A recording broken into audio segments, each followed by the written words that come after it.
Hello my dear friends, you're in the Military Summary channel, and today we will discuss the most important events that took place during the previous 24 hours. We have lots of very interesting updates, so let's start. And obviously today, based on the events that took place during the previous 24 hours, we can make a conclusion that the new era has begun. And the first and the most important events that cuts the world in two is the Russian new updated nuclear doctrine. I believe that you have already read lots of articles, lots of opinions of different military experts about this doctrine, and I believe that you know for sure and you understand what is all about in this paper. Let's discuss the most important thing from this new doctrine. And most of the military experts, most of the bloggers pointed just one important paragraph from this doctrine. And this is the paragraph I'm talking about. This paragraph has number 11s in the document. Aggression against the Russian Federation and its allies by a non-nuclear country with the support of a nuclear state will be considered as a joint attack. I don't know why, but most of the people think that this is the most important paragraph of this doctrine, but it's not true. This is not the most important one. There is at least one more important paragraph that we will discuss in a minute.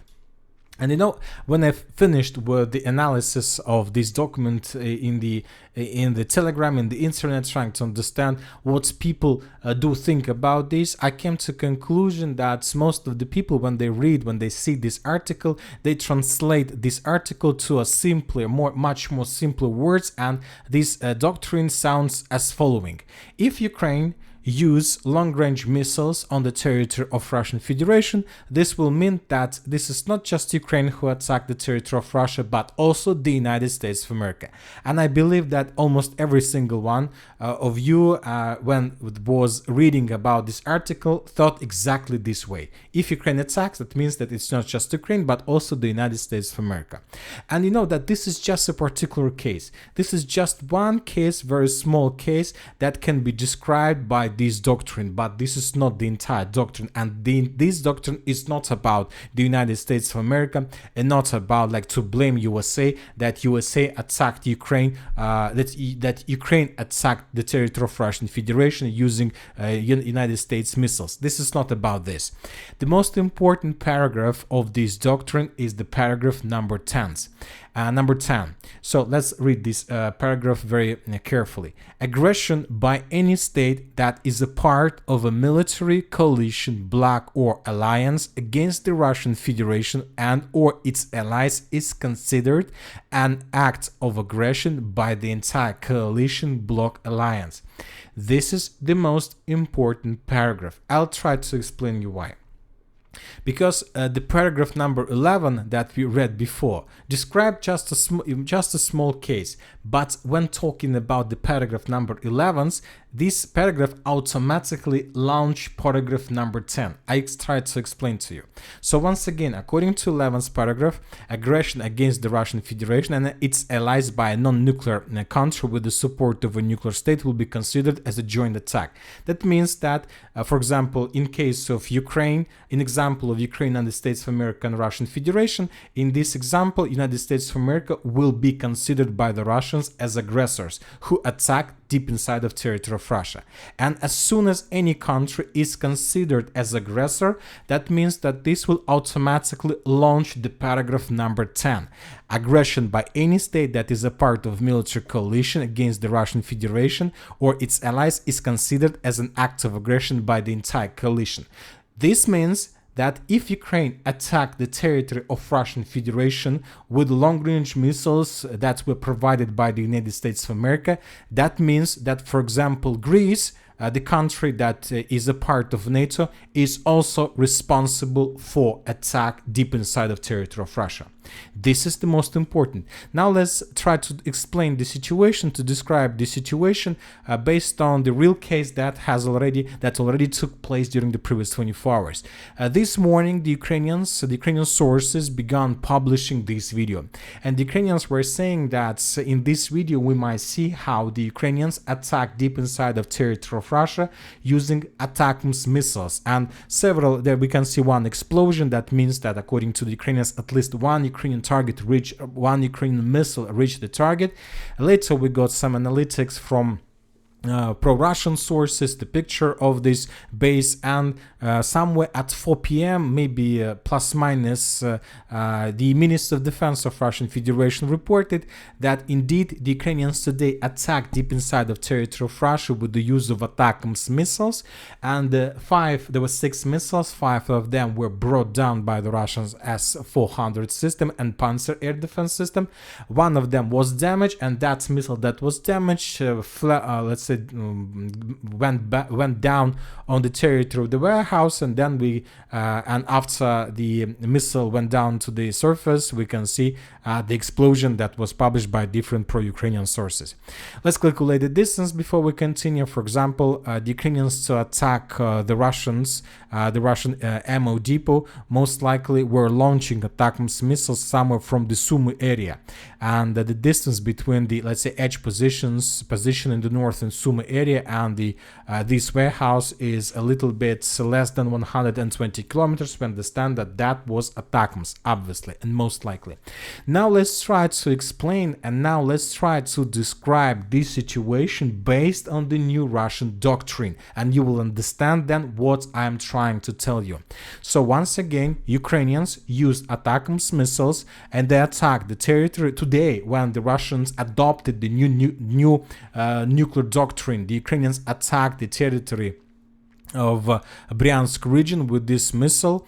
They attacked the warehouse. There was a very heavy explosion, and that means that these ATACMS were provided the Ukrainians by the United States of America. That means that this attack, that United States of America are considered as aggressors according to this attack. But because of that fact that the United States of America is the country that is a part of a lot of different alliances in the Pacific Ocean, in the Atlantic Ocean, we're talking about NATO, we're talking about the alliance between United States of America, Australia, United Kingdom, a lot of alliances, and we understand that that means that every single member of every single alliance where the United States of America is a part of is also responsible for this attack, and not just responsible, this is their fault.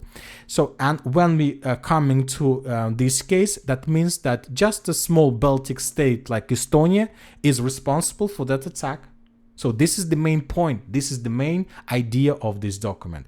I'm not saying that Estonia indeed is responsible for this attack, and maybe the authorities of this country didn't even know that NATO countries in Ukraine were planning to use these missiles and to attack the territory of Russia today. Also, according to this document, for example, Bulgaria is responsible for this attack.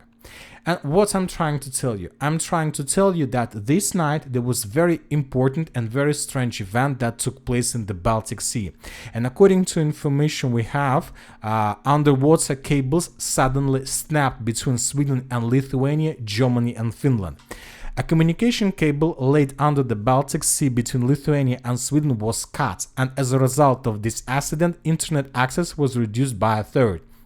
Also, between Finland and Germany, a cable, telecommunication cable, runs between Helsinki, Finland and Rostock, Germany. The cable break is burdening the work of the other cities, increasing the loads on them. The reasons for the break are being investigated. So, but we understand that the Western countries believe that this diversion, this sabotage operation, of course, was conducted by the Russian, let's say, special forces. I believe that Western countries don't have any doubts about this, and this is the main consequences. Once again, attack was made by Ukraine.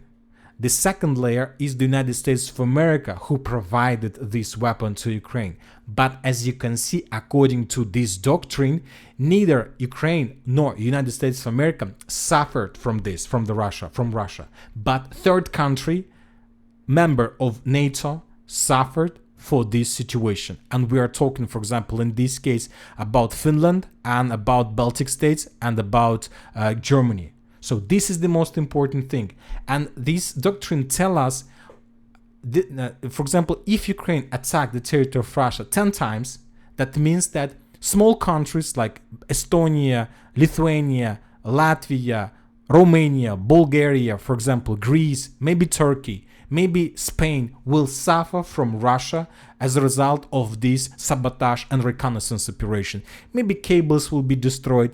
Maybe Houthis with hypersonic missiles will destroy another ship, or will destroy some battleship of, let's say, for example, of Norway, not of any country that are, let's say, involved in the conflict in Ukraine primarily, but secondary or even from the third wave. This is the most important, and this is exactly what I'm trying to tell you. And now let's talk about the situation on the ground, of course. And first we're going to discuss the situation in the Kursk direction, where, according to information we have, the Russians managed to clear completely the Olgovsky forest. As for the official statements of the group of forces north, there are still presence of Ukrainian units and Ukrainian forces, so there are most likely several, let's say, islands of resistance there. But maybe tomorrow, most likely tomorrow, the entire Olgovsky forest will be cleared by the Russians completely. As for the changes on the ground, we haven't received anything. The counter-offensive operation was stopped by the Russians completely. The only thing we have is another episode of how the Russians were bombing and attacking the Ukrainian forces with Iskander to the south of the Sudzha direction. In this video, we can see triple Iskander strike on the temporary deployment point of the armored force of Ukraine. And according to the author of this video, the Ukrainians suffered the significant losses. There was a report that Ukrainians of the 47th Mechanized Brigade lost up to 80 soldiers and the significant number of vehicles that they were hiding in the forest and in these facilities and these constructions. Most likely the Ukrainians were planning to use them to send them in the Kursk direction, maybe with the stabilization of the front line. Anyway, since the beginning of November, we got a lot of episodes of Iskander strikes in this area, and this is the biggest problem for the Ukraine. The Russians will continue bombing Ukraine concentration force with Iskanders as long as they are located here. As soon as the Ukrainians suffer critical losses, they would be forced to fall back towards the city of Sumy, these reserves and reinforcements, and most likely in this exactly moment the Russians will resume or renew their attempts to attack in the direction of Sudzha itself. As for now, the Russians are doing their regular job. They're bombing and attacking the Ukrainian positions with FAB 3000, FAB 1500 and different FABs 500. Now let's move further and let's talk about the Kharkiv direction. Today we got a report that Ukrainians conducted a very powerful counterattack on the positions of the Russians to the north of Kharkiv. We can see just in this episode up to 5 or even more vehicles that were attacking the Russian forces.